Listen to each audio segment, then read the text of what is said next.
Hi everybody and welcome back to my fortnightly vlog. I want to talk to you today about things that give us energy and things that take energy away from us, which basically is what makes us feel good and what makes us not feel good. So I'm recording this in the week that the Harry and Meghan interview happened on Oprah, and there has been, it's fair to say, a lot of fallout in the press. Now, I'm not here to give my opinion on that. I didn't watch the interview and I've kept a fair distance from all of the commentary around it. What I have seen though is a lot of people online on social media saying how bad it's making them feel, everything that they're reading and seeing and all of those things. Now, I will say that denying that somebody feels suicidal is just unbelievable in my opinion, given what's gone on in the past. So it's not my view to say whether something is true or not. That is how somebody else feels, and those of us that are not that person cannot know that person's reality. So that is my opinion on that. What I really want to focus on though, more importantly, is actually how we all as individuals can choose what we give our energy to, which then enables us to empower ourselves to either feel good or not. So I'm guessing there were a lot of people that watched the interview, and I'm guessing there were people that didn't even make a conscious choice to watch it. They just watched it and got embroiled in the detail around all of the opinions and everything else on social media. Now, I would have been one of those people in the past, going back a number of years. Where I've got to though, through the work that I've done, so as a mindset transformation coach, I'm obviously very aware of what impacts my own energy. And of course, that is one of the things that I help my clients with. So I'm very aware that if I get kind of sucked into something that is full of drama and potentially negativity and lots of people's opinions, it's going to influence my own energy. Now, you might think, okay, but that's just life. And like I said, a number of years ago, that was life for me. Over time though, and through the work that I've done, I've recognised how important it is that I focus on what keeps my energy in a good space. And I do that by being aware of what makes my energy feel good and what makes it feel not so good. And you can feel it, how your energy is, whether it's good or not, in how things feel in your body. So I was working with a client just yesterday who in the previous session before yesterday had got embroiled in a bit of a spat at a livery yard. I work with some horsey people, I'm a horsey person myself, and I know only too well the politics that can happen on livery yards and around the horse world generally. She'd gone into telling me about the specifics of what happened, and I let her talk and I listened to her. And then I was able to show her how she was allowing herself to be sucked into drama that she didn't want to be sucked into, and what that was doing to her energy. So we talked about how, and I can share this with you shortly, you can change your instincts to get embroiled in drama, protect your energy and feel better as a result. Now, when I spoke to her yesterday, what she said was she disengaged from the drama in the yard, something else had happened, but she had chosen on the basis of our previous session not to engage, and she felt a lot better as a result.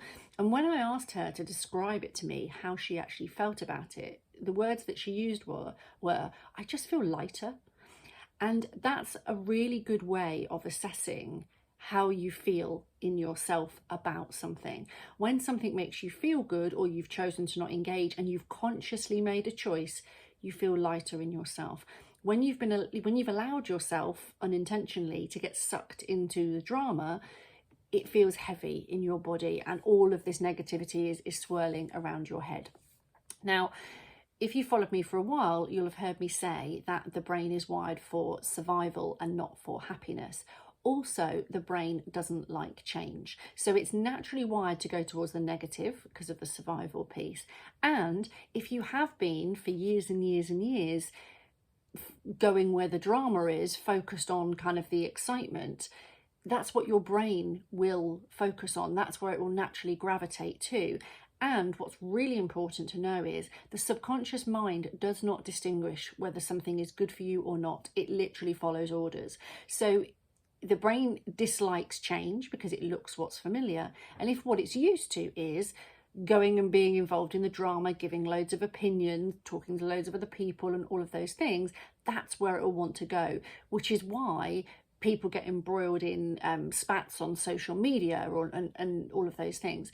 Now, if I go back to where I was maybe 5 years or so ago now, I would regularly read lots of stuff on social media. Let's say there was a post and it had 200 comments. I'd really want to know what everybody was saying. What I realised though over time through the work that I then started to do was, by reading all those comments, all I'm doing is taking on everybody else's opinion. If I add my own opinion into the mix, potentially other people will throw back their opinion either helpfully or constructively or not.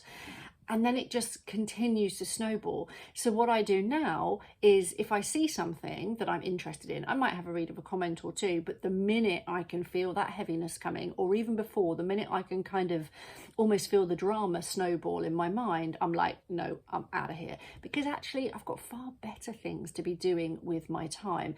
And what the impact of that is, apart from letting me still feel good in the moment, it means I'm much more focused on the things that I'm doing that are positive in my own life. Now, like I say, this has been a journey for me, because I think women instinctively want to be involved in what's going on. I used to read, magazines of 10 worst beach bodies and that kind of thing. We're talking 10, 15 years ago now. But actually, when you start to realise the messages that you're giving yourself, and again, if you've followed me for a while, you'll know your subconscious is always listening. And when you are unintentionally judging other people, gossiping about other people, bitching about other people, one, it not only makes you feel not good at all, and that heaviness feeling is there, but two, our subconscious mind takes a lot of things on as being about us. So if we start to judge other people for something, your subconscious mind will believe that about yourself, and that is incredibly disempowering and not a way to create the life that you really desire to live. And that is absolutely about the work that I do. So I wanted to share that, really, to say it's entirely possible to choose your own energy with some awareness about what you allow into your world.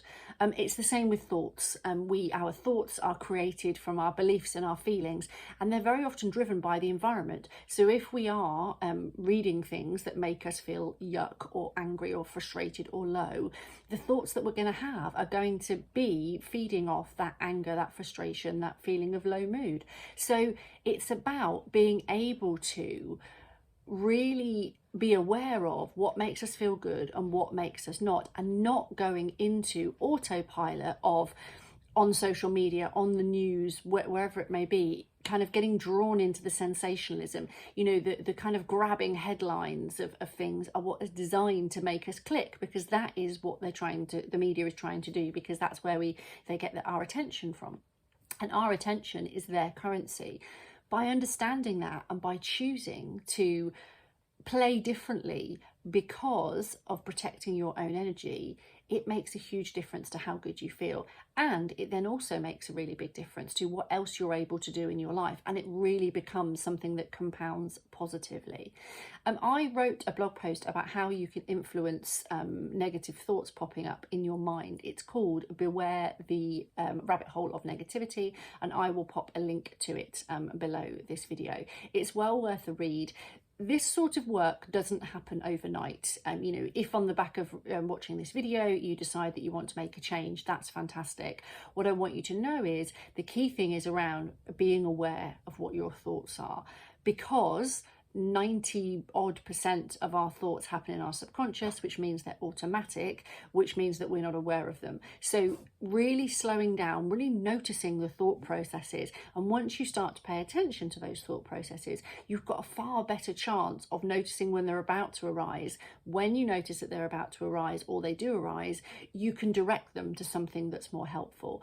I wouldn't dream of reading a gossip magazine now, and I don't engage on negative things on social media, and I'm just really conscious about where I allow my energy to go, and I feel better than I have done ever. And it's something that over time you can start to go, does this feel good? not really. Okay, I'm now going to focus on the bank of things that I have in my mind that I know do make me feel good. If you'd like some help with this or on anything else that you would like to change in your life, anything that you think could be possible, that you'd like to make possible, I'm a mindset transformation coach. You can come and find me at beyourbestjet.co.uk or on Instagram or Facebook at beyourbestjet. I would love to hear from you. Take care, everybody.